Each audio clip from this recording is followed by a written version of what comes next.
Contrairement à ce que s'évertuent à faire croire les propagandistes de l'ordre ancien, cette rencontre a permis au chef d'État de découvrir la face vulgaire et sauvage du régime en place au Togo. Sur 15 présidents attendus, l'hôtel de février a accueilli 11 délégations, 8 chefs d'État et 3 représentants de chefs d'État. Les présidents Buhari du Nigeria et Ado du Ghana seront les grands absents.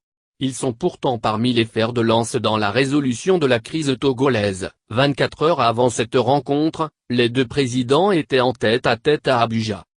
Le président du Niger Mahamadou Issoufou et celui du Sénégal Macky Sall seront ceux qui ont fait couler des sueurs froides à Fort Gnassingbé, engagement non tenu dans la sempiternelle crise, violence militaire sur les populations, intervention au Burkina, etc.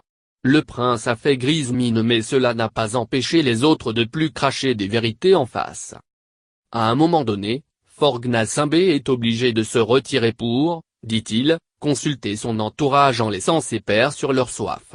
Ceci devient d'ailleurs une vilaine habitude si on sait que la délégation du régime au dialogue a pris la sale habitude de laisser les autres partenaires et la médiation en attente pendant qu'elle dit être en consultation contrairement au règlement intérieur adopté. Au finish, Fort est parti en consultation pour ne plus revenir dans la salle devant les autres présidents surpris d'un comportement aussi peu protocolaire que voyou si on sait que le président Abiy a déjà laissé le président du Ghana seul le jour du lancement du dialogue. En plein travaux, les gaz crépitent principalement dans le quartier à Anoukopé. Le président du Libéria George Weah et celui du Mali Ibrahim Boubacar Keïta s'inquiètent. Solitoki et So rassure et ajoute que ce sont les coups de salve dans les cérémonies funéraires du Ghana voisin qui font ces bruits.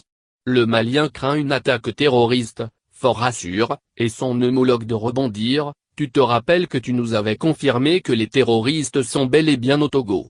Il vous souvient la fameuse affaire de militaires dits égorgés à Sokodé dont Fort s'est servi des photos pour passer chez ses pairs et les diplomates pour démontrer le caractère djihadiste du PNP.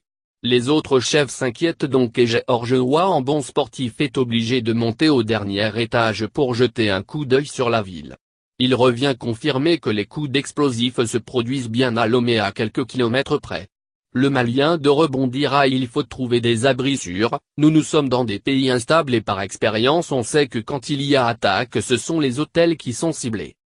La conférence n'avait pas grand-chose à dire sur la Guinée si ce n'est la crise togolaise et l'implication du Togo et de la Côte d'Ivoire dans le coup de force au Burkina.